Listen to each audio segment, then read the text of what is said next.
Hey everybody, it's Austin Ward for Lettermen Row with my cohort here in Chicago at Big Ten Media Days, Tim May.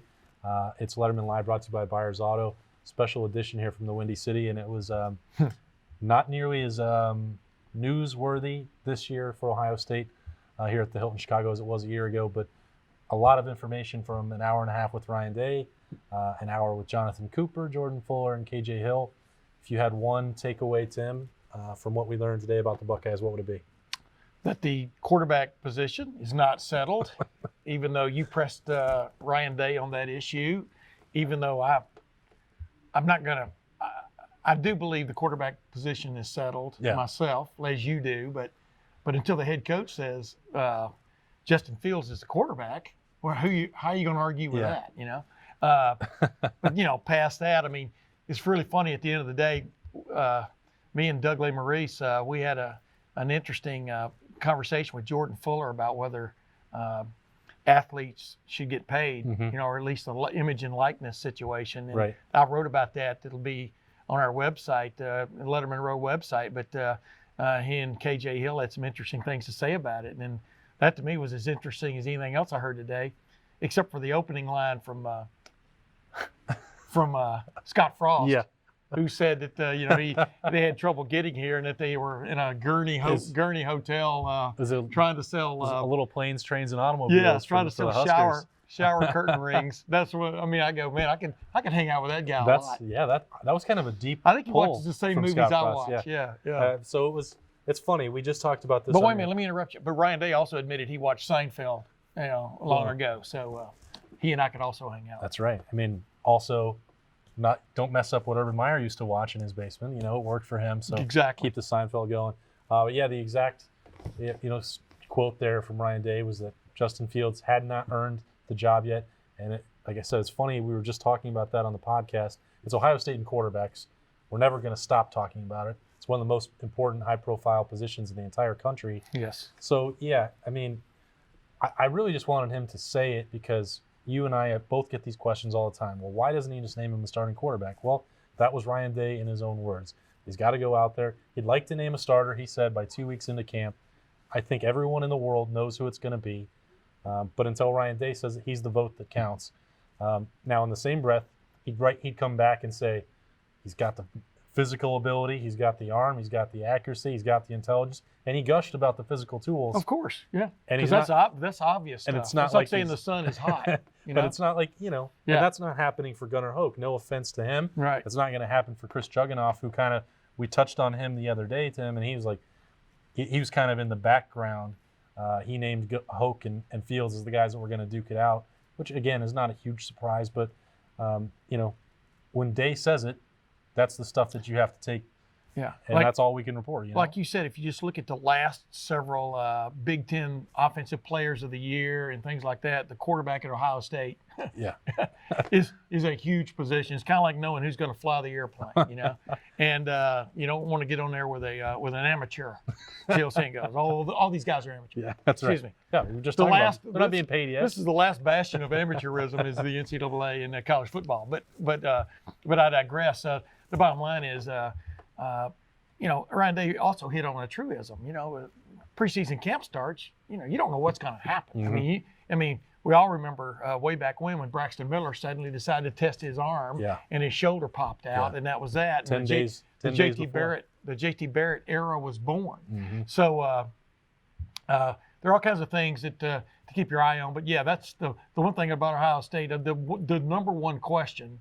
Even though they're replacing 4 guys on the offensive line, as we've talked about a bunch, they've got to fix things defensively. You know, Ryan Day, he didn't take umbrage, but he seemed very, when I asked him about the defense, what gives you confidence that the defense is going to, he was very straightforward in his answer, and that he does believe things are going to be better, et cetera.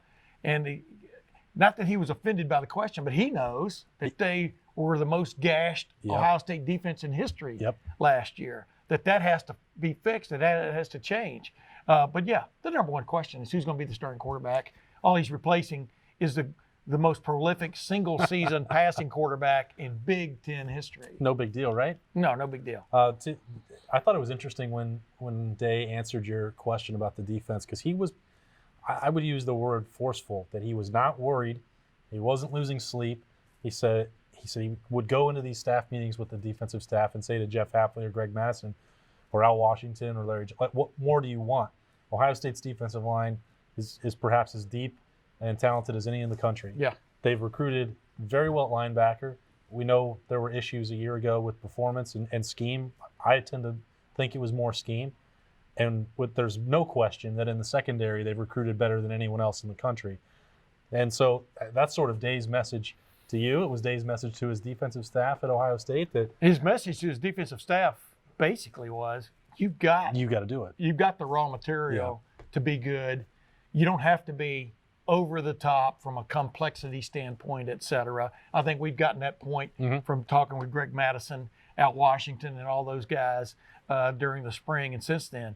Bottom line is, let these great players play in some form or fashion. You know, obviously you have to be a little tricky because what the heck, you just if you go out there and play, that's not exactly right. But yeah, you're exactly right. I mean, he does think the raw material is there to be good, or to be silver bullet again. Jonathan Cooper, defensive end, was sitting here saying definitely they think they can get back to that. Yeah. Jordan Fuller, he's 100% now, ready to rock and roll. But proof is in the pudding. What did you get out of your conversation with Fuller? Was there, we hear all the time about the mental reps in spring, and he's trying to learn a new system with Jeff Hafley, and they're also, the corners and safeties are all meeting together.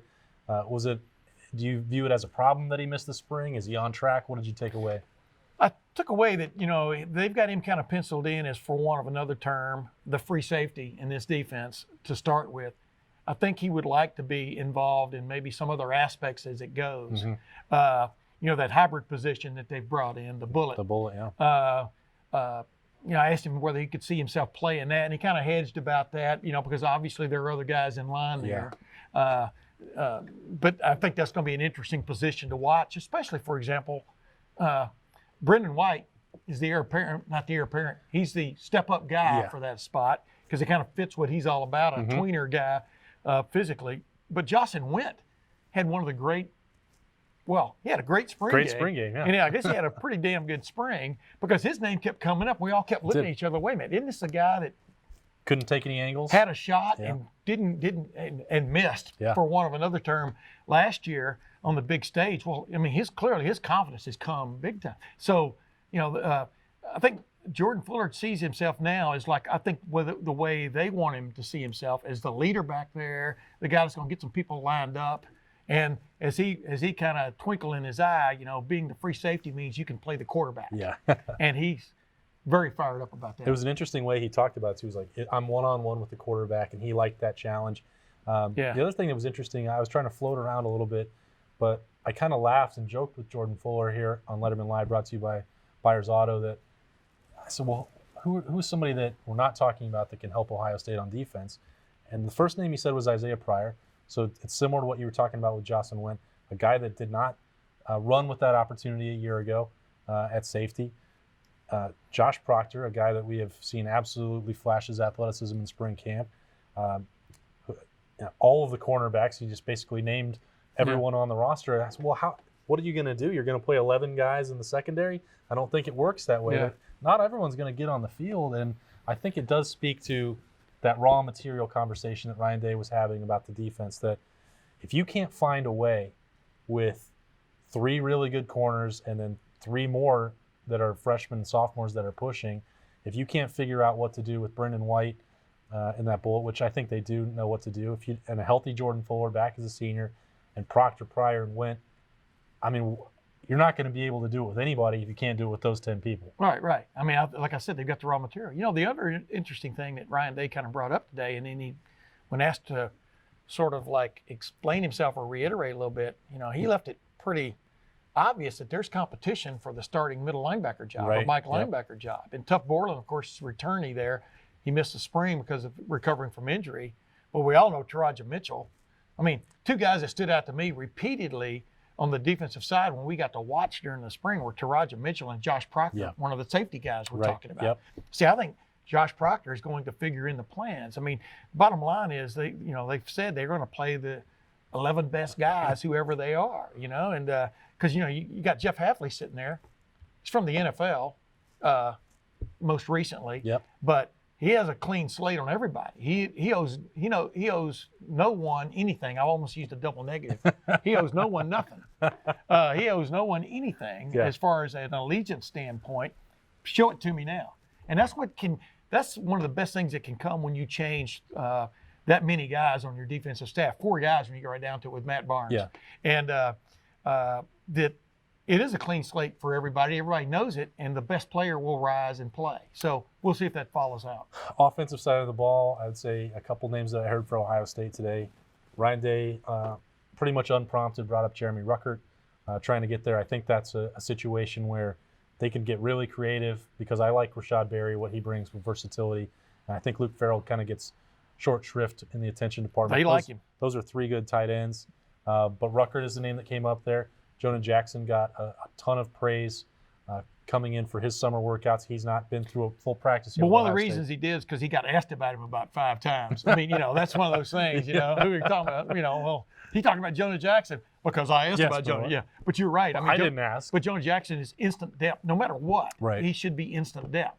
But, like I said, Ohio State got a transfer from Alabama one time, a center who had started, for Alabama quite a few games, and he – by about the 4th week of the year, he was gone. No longer. He had given up football. So you never really know until you see these guys in the mix with these other guys, who's going to play. Yeah, the way they talked about it, I mean, look, I think Brandon Bowen is one of the most important players on the Ohio State offensive line, whether he starts or not. I think it's going to come down to Jackson and Bowen at left guard. Now, Bowen views himself as a tackle, but I just don't think that's going to work with Nicholas Petit-Frere. And then you've got Wyatt Davis. It almost like they didn't want to talk too much about the offensive line because he wants that same competition at quarterback.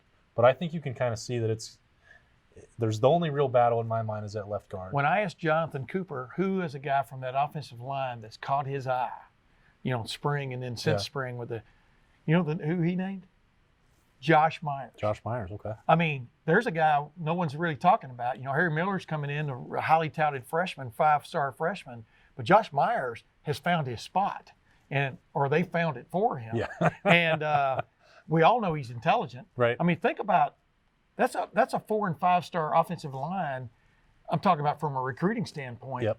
With 4- and 5-star guys behind them, for the most part. I mean, that's why I keep telling everybody I think this could be. And I've been told this by some people in the program. They think it could be a better offensive line than a year ago. Yeah. Obviously losing Brandon Bowen again really hurt them from a depth standpoint. Mm-hmm. But yeah, I mean, like you're talking about, I mean, they're just these little names that keep popping up, and you go, I forgot about that guy. Yeah. And that's sort of that. We're having this raw material conversation today. Ohio State has just about as much of it as you could possibly hope for. We're in Big Ten Media Days here in Chicago. It's Lettermen Live, brought to you by Byers Auto. I guess we can't ever. By the way, shout out to Kevin King on Byers Auto, shop guy at Byers Mazda Subaru, because he took care of my wife's Mazda the other day. See, that's how important that sponsorship. Not for free, but Mazda took care of it. They had to change something. But go ahead, I'm sorry. Yeah, definitely. Any shout out to Byers Auto is important to Lettermen Live. And Kevin. Yeah. Right? Kevin's our guy. It's either Kevin or Ken. I forgot Kevin or Ken. The K-Man, Cosmo Kramer. He just reminded me that his middle initial was James, though. Okay, trying to get back on track here, Tim. Wrap up. We can't survive any trip, I think, to Chicago without the rivalry in the Big Ten coming up. Yeah. And so the main conversation when Michigan will get their turn now is that Jim Harbaugh decided out of the blue to be Jim Harbaugh, I guess, and for no reason that I can think of other than to try and deflect from his record in the game. Talk a little trash, or somebody said today he's had a kind of a tough time with Ohio State. I go, he's 0-4 against Ohio State. That's pretty rough. That's about as tough a time as you can have. 62-39. Yeah, is a real cherry on that. Well, he made a comment. Basically, I'm paraphrasing on that. Is it Tim Kawakami? Kawakami podcast that, and I'm paraphrasing that Urban Meyer obviously had a great record at Ohio State, but also. When he's left somewhere, he's left it in disarray or turmoil or had some things go on. And everywhere he's gone. I don't remember what happened at Bowling Green or Utah. Say nothing happened at Bowling Green. Right. Nothing happened at Utah. But anyway, bottom line is why he said that, who knows. It is a deflection kind of situation, but he also, gave Ohio State his props before that. But, he's not stupid. He knows he's 0-4 against Ohio State, that he hasn't played for a Big Ten championship, hasn't won a Big East championship. Yeah.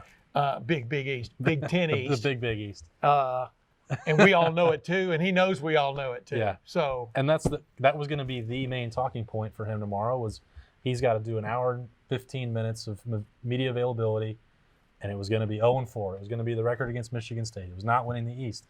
And now, I mean, it's so weird with him because he's generally unhelpful and terrible to talk to in these settings.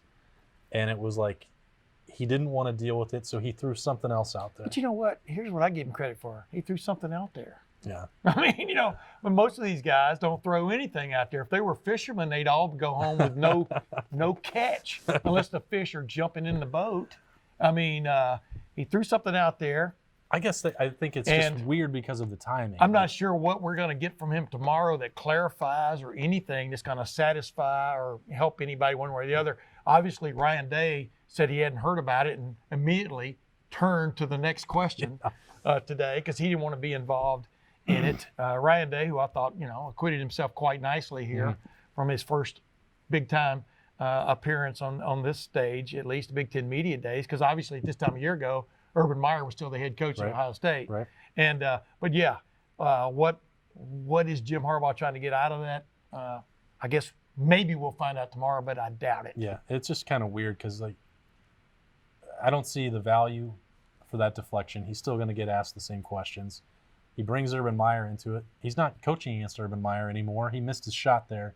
He's not going to get a victory against him by trying to question his honor or whatever. And also, I mean, Ryan Day is the coach now. Yeah. The conversation today shouldn't have been about Jim Harbaugh and Urban Meyer. Mark D'Antonio said he likes Ryan Day. He seems like a pretty good, seems like I can't remember the exact quote. Got the seal of approval from Mark D'Antonio. But I mean, he struck Mark D'Antonio as a pretty good guy, and has a little charisma to him and things like that. I think Day, as we just wind down here, I think he is generally pretty well liked by his peers. He's traveled around a good bit, but he made just a comment in passing about what Scott does at Nebraska. Coaches exchange ideas even within the same league, and I think that guys that are on the cutting edge respect each other. I think that's the way Ryan Day is. Here's the thing that stood out again today too, though. Before we go, I mean, Lovie Smith has made some changes and wants more offense. As Mark D'Antonio said when I asked him about the changes he made on his offensive staff, shuffling guys around like Jim Bowman and stuff. I mean, basically, he said, you can't be losing games 9-7, 13-10, meaning you got to be able to score more points. Yep. Bottom line, Michigan, as we'll be talking about tomorrow, they go down to Alabama and get Gaddis, as their new offensive coordinator. Right. Things have got to change.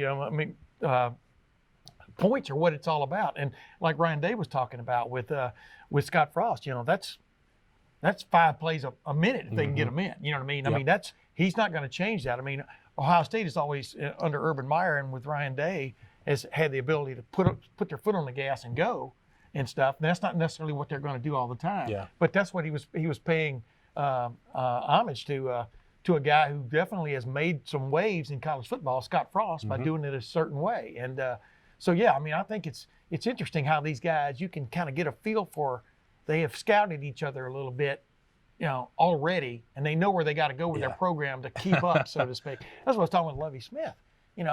He thinks they've got a bigger stick to swing, but so does almost everybody else in the West. The West, to me, is very intriguing this year because I'm really not sure who you'd even make your top 3 there when you consider if Purdue makes another leap, right? If Iowa comes out of its every other year hibernation, and you got Nebraska with maybe as talented a quarterback as there is in the country, in my opinion. I agree with Scott Frost on that, and Adrian Martinez. Yep.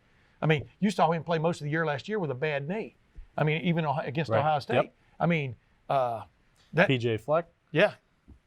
Elite. But I mean, here's Wisconsin, Paul Chris. They're not going to be down 2 weeks, 2 years in a row. Yeah. And very, very intriguing. This is going to be a very intriguing. I'm not even gonna bring up that realignment stuff that we heard today. Well, that's because the West is a lot better than it gets credit for. Well, the bottom line is I don't know of anybody else talking about realignment except some journalists who probably cover the West teams and want to see a West team win the Big Ten championship. I mean, I think that's kind of part and parcel to it because they're tired of covering losers. Well, trying to steal from the rich is how about Mike Locksley, though? Here's a guy that was offensive coordinator at Alabama, and he's now the head coach at Maryland, which was his dream job, where they made a mistake not keeping him around 3 years ago. The DJ Durkin era experiment flopped, as we well know, spectacularly. And this guy, tremendous recruiter, and that's what it takes. And he's sitting in the middle of a talent-rich zone, and that's why you never sleep on some of these programs as they try to build or rebuild or retool. And that's just intriguing because Ohio State recruits in that area, Delmarva, Alabama recruits there. There's great talent all over the place over there. So those are guys you got to keep your eye on. I mean, Rutgers is the only team right now that I'm interested to see what happens this year. Because I think Illinois, from what I've been able to see and put together, they will be better. Mm-hmm. But that may not matter. I mean, everybody else has moved up too. But Rutgers is the one team I can't see. I don't think they've got that bigger stick yet. They don't. They're still dealing with a twig. I mean, that's just the way it is. We'll check with Chris Ash and see what he says about the size of their stick he would take umbrage with that twig comment. It'd be like what Harbaugh said, maybe. But you know what I'm saying. I mean, I think Maryland, anybody can see Maryland's got some talent. I mean, 52 to 51 last year? We saw one of the craziest games in recent memory for Ohio State there. And that was a team in disarray. Yeah. Of course, so was the Ohio State defense. They did have the benefit of that. But as we said, Ohio State's got the raw material to get all that fixed. We learned a lot more about the one half of the league. The other half is coming here in Chicago on Friday. This has been Tim May. I'm Austin Ward. This has been Lettermen Live, brought to you by Buyers Auto. We'll see you next time.